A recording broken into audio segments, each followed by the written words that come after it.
Hello friends, இன்றைக்கி வந்து நம்ம மீல் மேக்கரை யூஸ் பண்ணி பிரியாணி எப்படி செய்யுதுன்னு பார்க்கலாம். அதுக்கு மீல் மேக்கர் நான் எடுத்திருக்கேன். இப்போ இதை நல்லா வாஷ் பண்ணிவிட்டு நம்ம வெந்நீரில் போட்டு எடுத்துக்கலாம். இப்போ பாருங்கள், நான் வாஷ் பண்ணிவிட்டு வெந்நீரில் போட்டு வச்சுருக்கேன். ஒரு 10 நிமிஷம் அப்படியே இருக்கட்டும். அதுக்கப்புறம் நம்ம அதை வந்து நல்லா பிழிஞ்சு எடுத்துகிட்டு நம்ம பிரியாணி பண்ண ஆரம்பிச்சிடலாம். மீல் மேக்கரை 10 நிமிஷம் கழித்து நான் இந்த மாதிரி பிழிஞ்சு எடுத்து வச்சுருக்கேன். தண்ணிலாம் இல்லாமல் இந்த மாதிரி பிழிஞ்சு எடுத்து வச்சுக்கோங்க. இப்போ நம்ம பிழிஞ்சு எடுத்த மீல் மேக்கரில் நம்ம மசாலாலாம் சேர்த்து ஊற வைக்க போகிறோம். அதுக்கப்புறம் பிரியாணி பண்ணால் நல்லாயிருக்கும் டேஸ்ட்டு. அதுக்கு இது கூட வந்து 1 டேபிள் ஸ்பூன் அளவுக்கு நான் தயிர் சேர்த்துக்கிறேன்.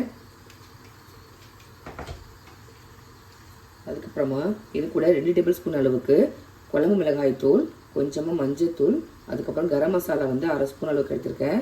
இது எல்லாத்தையும் இது கூட சேர்த்துக்கோங்க. 1/2 ஸ்பூன் அளவுக்கு பிரியாணி மசாலா, தேவையான அளவுக்கு உப்பு எல்லாமே இது கூட சேர்த்துட்டு நல்லா இதை போட்டு மிக்ஸ் பண்ணி வச்சுக்கோங்க. இந்த மாதிரி நல்லா மிக்ஸ் பண்ணிவிட்டு ஒரு 20 நிமிஷம் இதை அப்படியே ஊற வச்சுருங்க. அதுக்கப்புறமா நம்ம வந்து செய்ய ஆரம்பிக்கலாம். இப்போ இதில் குக்கரில் 2 டேபிள் ஸ்பூன் அளவுக்கு ஆயில் சேர்த்துருக்கேன். இதில் கொஞ்சமாக வந்து நம்ம பட்டை, கிராம்பு, ஏலக்காய் எல்லா ஸ்பைசஸும் சேர்த்துக்கலாம். ஸ்பைசஸ்லாம் பொரியட்டும். ஸ்பைசஸ் பொரிஞ்சதும் 2 பெல்லாரி வெங்காயம் கட் பண்ணி வச்சுருக்கேன். இது கூட சேர்த்துக்கலாம்.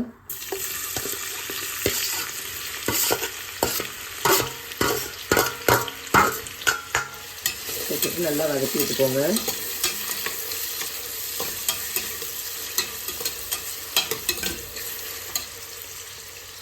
வெங்காயம் வதங்கின அப்புறமா 1 டேபிள் ஸ்பூன் அளவுக்கு இஞ்சி பூண்டு பேஸ்ட்டு சேர்த்துக்கிறேன்.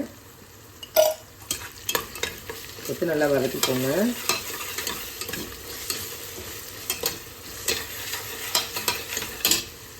இஞ்சி பூண்டு ராஸ்மெல் போனதுக்கப்புறமா தக்காளி சேர்த்துக்கலாம். நான் வந்து சின்ன சைஸ் தக்காளி 2 எடுத்து நல்லா மிக்சியில் அரைச்சி வச்சுருக்கேன். அதை இதை கூட சேர்த்துக்கோங்க. கைப்பிடி அளவுக்கு புதினா கொத்தமல்லி சேர்த்துக்கிறேன். இந்த ஸ்டேஜில் நம்ம மேரினேட் பண்ணி வச்சுருந்த மீல் மேக்கரை உள்ளே சேர்த்துக்கலாம். சோயா சங்க்ஸை உள்ளே சேர்த்துக்கிறேன். சேர்த்துட்டு நல்லா மிக்ஸ் பண்ணிக்கோங்க.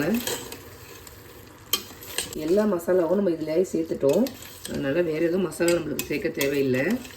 இதை நல்லா மிக்ஸ் பண்ணிவிட்டு நான் இன்றைக்கி சீரக சம்பா ரைஸ் தான் எடுத்திருக்கேன். ஸோ 1 கப்புக்கு 1.5 கப்புங்கிற அளவில் தண்ணி சேர்த்துக்கிறேன். மேக்கர் மேரினேட் பண்ணி வச்சுருந்த பவுல்லேயே சேர்த்து அதில் இருக்க மசாலாவையும் சேர்த்து அந்த தண்ணியை சேர்த்துருக்கேன். இந்த ஸ்டேஜில் உப்பு காரம்லாம் செக் பண்ணிக்கோங்க. எனக்கு கொஞ்சம் உப்பு கம்மியாக இருக்குது, இன்னும் கொஞ்சம் சேர்த்துக்கிறேன். இப்போ தண்ணி கொதி வர ஆரம்பிச்சிட்டு நம்ம எடுத்து வச்சுருந்த ரைஸை உள்ளே சேர்த்துக்கலாம்.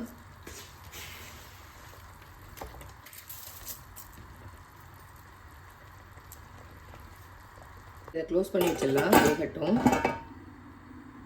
இந்த மாதிரி அரிசியும் தண்ணியும் சரிசமமாக வந்ததுக்கப்புறமா நம்ம வந்து தம்மில் போட்டுடலாம். நான் இன்றைக்கி குக்கரில் வந்து விசில் விடலை, டைரெக்டாக தான் பண்ணுறேன். அப்படியே இந்த மாதிரி தண்ணியும் அரிசியும் சரிசமமாக வந்ததுக்கப்புறம் நான் தம்மில் போட்டுக்கிறேன்.